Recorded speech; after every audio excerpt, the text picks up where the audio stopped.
Hey guys, thanks for joining me today. I wanted to show you all some really cool books that I found recently on my trip to Barnes& and Noble. Um, Now, I usually go there from time to time just to see what I can add to my library and um, see what new releases are out or books that I've been really interested in reading.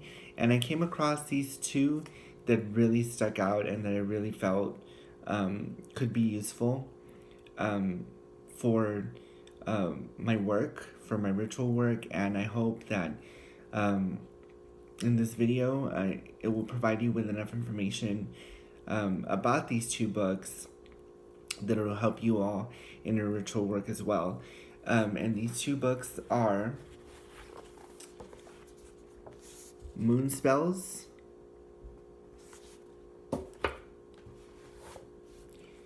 and Moon Magic, and they're both by Diane Ahlquist. So if you don't have these in your library, make sure, if you found this video helpful, run out to your local bookstore and get a copy, because trust me, you will enjoy it.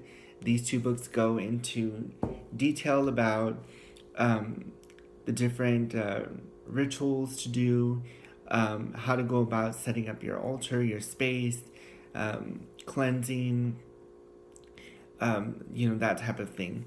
Now, as I was going through these books, one of the things that caught my interest was the different phases of the moon. Now, on a normal calendar, you would see the new moon, for example, as being blacked out. So it's just a black dot on a calendar. Not in this book. In this book, some spells have it to where the moon is, the new moon, I should say, is a sliver in the sky. So here's a visual representation of the new moon, or what is considered to be the new moon. Now, as you all know, new moon represents new beginnings, new opportunities, new introductions, new relationships, that kind of thing. So this is sort of like starting fresh, wiping the slate clean. This is the most appropriate time to start a spell, because you are essentially getting rid of the negative and making way for the positive. The next is the waxing moon, and this is when the moon is growing to its full orb. So it's gaining some strength. And this is the time for you to figure out what you want, figure out where you want to be in life or where you want to go, what steps you need to take to get there, and just charge full steam ahead. Don't let anything stop you. Once you've set your sights on your goal, what you want, you go for it. Don't let anybody else tell you differently. The full moon. By the full moon, you should already have your act together. You should know what you want and how you're going to get it. And like I said, just continue moving forward. If there's any blockages in the road, make sure that you know how to combat that to get to your main goal. The waning moon is a time when things that you don't want are slowly moving out of your life. Be it negative people, bad situations, things that have plagued you in your life are now slowly going away. And you're going to start to see that little by little when you've cast your spell and it's coming to fruition. Every bad thing that has happened is finally going away. It's coming to an end. And by the dark moon, which is this visual representation right here, it should already be gone. Don't invite any sort of negative energy. Don't think negative. Always think positive, and your spells will manifest quicker than you think. You're going to start to see results. So this is what I found really interesting, because normally for me, I start a spell in a dark moon, because to me that's what I've always known, is that the new moon is basically nothing, just a black spot. You can barely see it, but it's there. It's just really dark. But on the night of a new moon, which is where it's a crescent in the sky, it's the best time for you to cast your spell. Now, when you cast your spell, when you've made out your intention, it's important to be very specific, because you don't want to just say, oh, well, I need money, or I need a job. Well, what kind of job do you want?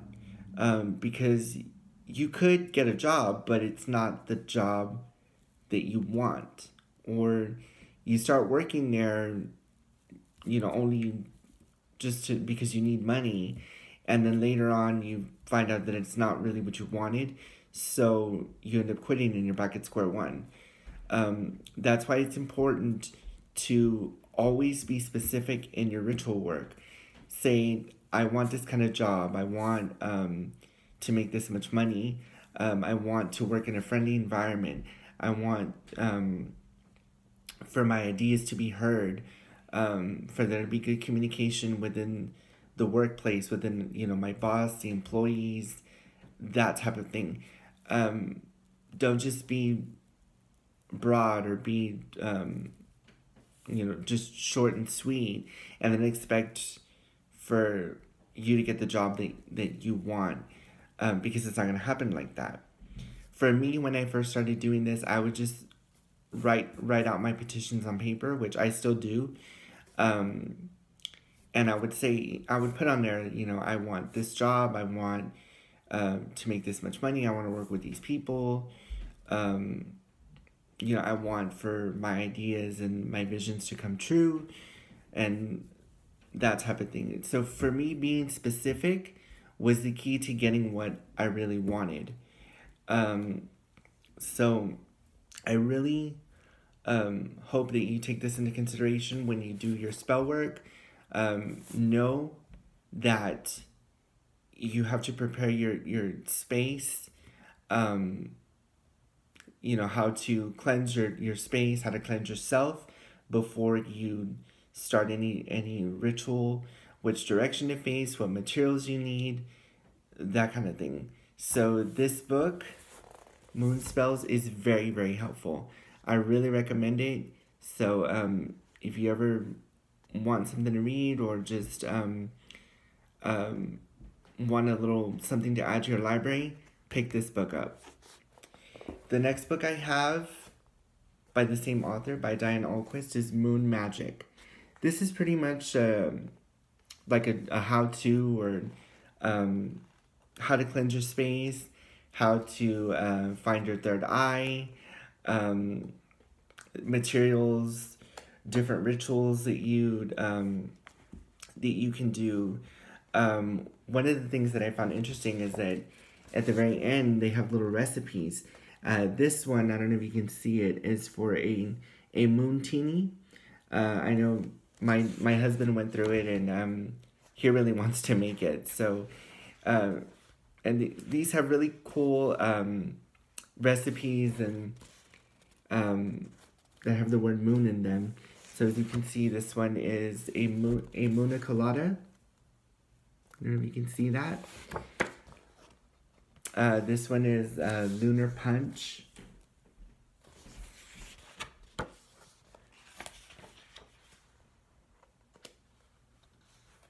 This is really cute. Moon Over Margarita.